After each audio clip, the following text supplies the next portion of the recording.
Hello दोस्तों, कैसे हैं आप सब लोग। आशा करती हूँ अच्छे होंगे। हमारी आज की कहानी का नाम है परिवार। देखो जी, अपनी बिटिया को मैं संयुक्त परिवार में नहीं ब्याहने वाली। अपनी मुश्किलें देखी है, उसे मुश्किल में नहीं धकेलना मुझे। जो भी हो, 4 लोगों वाले परिवार में ही बिटिया को भेजना है। गायत्री जी ने पति हरीश से कहा। कमाल की जिद किए बैठी हो तुम। अरे लड़का भाई साहब के ससुराल वालों का बहुत करीबी है, भरा पूरा परिवार है उनका, अच्छा खासा बिजनेस चल रहा। लड़का भी देखने में एक नज़र में सबको भा गया है। तुम एक बार काव्या को पूछ तो लो, वो क्या चाहती है।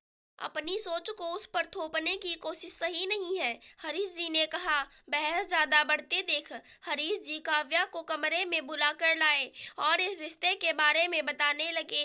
गायत्री जी कुछ बोलने को हुई थी कि काव्या के जवाब से सकते में आ गई। ये क्या कह दिया तूने, जानती भी है कितना मुश्किल होगा, गायत्री जी ने झल्लाते हुए कहा। अब काव्या ने जो कह दिया वो बात फाइनल समझो और अब सगाई की तैयारी करो। हरीश जी ने अपना फैसला सुनाते हुए कहा। बेटा, ये फैसला सोच समझ कर लिया है ना। बचपन से तू देखती आ रही है, संयुक्त परिवार में रहकर मैं एकदम परेशान हो गई। तू सब जानते हुए भी परेशान होना चाहती है, गायत्री काव्या से पूछी। माँ, तुम जिन बातों में परेशानी देख रही हो, मैं उसमें खुश रहने के तरीके देख रही हूँ। तुम ये देखती हो, इतने लोगों के साथ मिलकर चलना, खाना बनाना। पर ये भी तो देखो, ताई जी भी मदद कर देती है जब तुम्हारी तबीयत खराब हो जाती है। सब मिलकर तुम्हारा ध्यान रखते हैं। तुम्हें मेरी दोस्त स्नेहा याद है, बेचारी अकेले रहती है।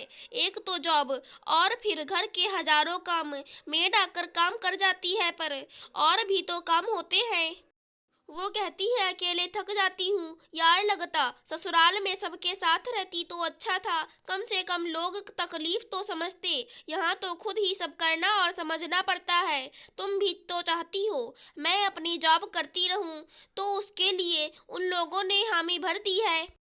फिर सबके साथ रहकर सबको समझने का मौका भी मिल जाएगा, काव्या ने कहा। अपनी बेटी की बात सुनकर गायत्री जी ने महसूस किया काव्या कुछ गलत तो नहीं बोल रही। बड़ी भाभी हमेशा मिलकर ही काम करती थी, चेहरे पर एक सिकन नहीं आने देती थी। शुरू शुरू में जब काम करने पड़े तो पहाड़ महसूस होने लगता, सिर घूमने लगता। एकल परिवार में रहने की आदत इस भीड़ भाड़ को देखकर हमेशा मुझे रुला जाते। हरीश जी बहुत समझाते, सास ससुर ने इतने सवार के घर रखा था, फिर मेरी वजह से थोड़ी कलह भी हुई, पर फिर भी सबने मुझे कुछ नहीं कहा। बस यही कहते, इतने लोगों के साथ नहीं रही इसलिए परेशान हो रही हो, धीरे धीरे सब ठीक हो जाएगा। सबके प्यार ने मुझे तो अपना लिया, पर मैं आज भी उन्हें नहीं अपना पाई। अब मैं भी अपने परिवार के साथ प्यार से रहूंगी। काव्या के मन में भी अब परिवार के प्रति संवेदना, सहानुभूति, प्यार और विश्वास की बातें करनी चाहिए ना कि अलग रहने का विचार देना चाहिए। गायत्री हरीश जी ने काव्या का ब्याह बहुत धूमधाम से मेहुल के साथ बड़े से संयुक्त परिवार में कर दिया।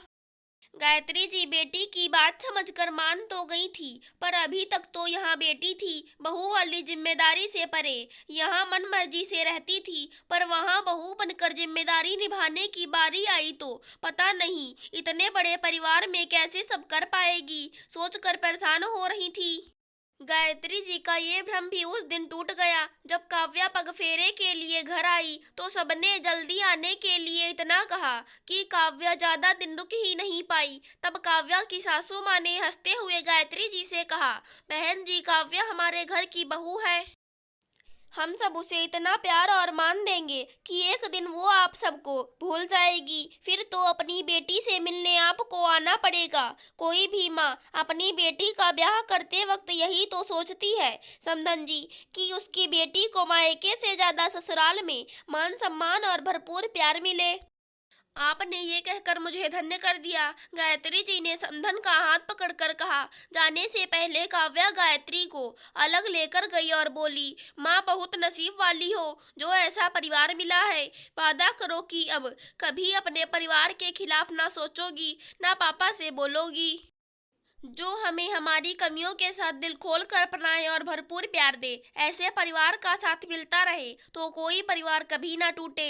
हाँ बेटा, तेरी बात समझ रही हूँ। मैं तो तेरी भी शादी अलग घर लेकर करने का सोच रही थी, पर तेरी बातें सुनकर लगा एक हाथ काम करे तो थक भी जाते, मिलकर करते तो जल्दी भी हो जाता और फिर साथ रहने से एक दूसरे को समझने का मौका भी मिल जाता।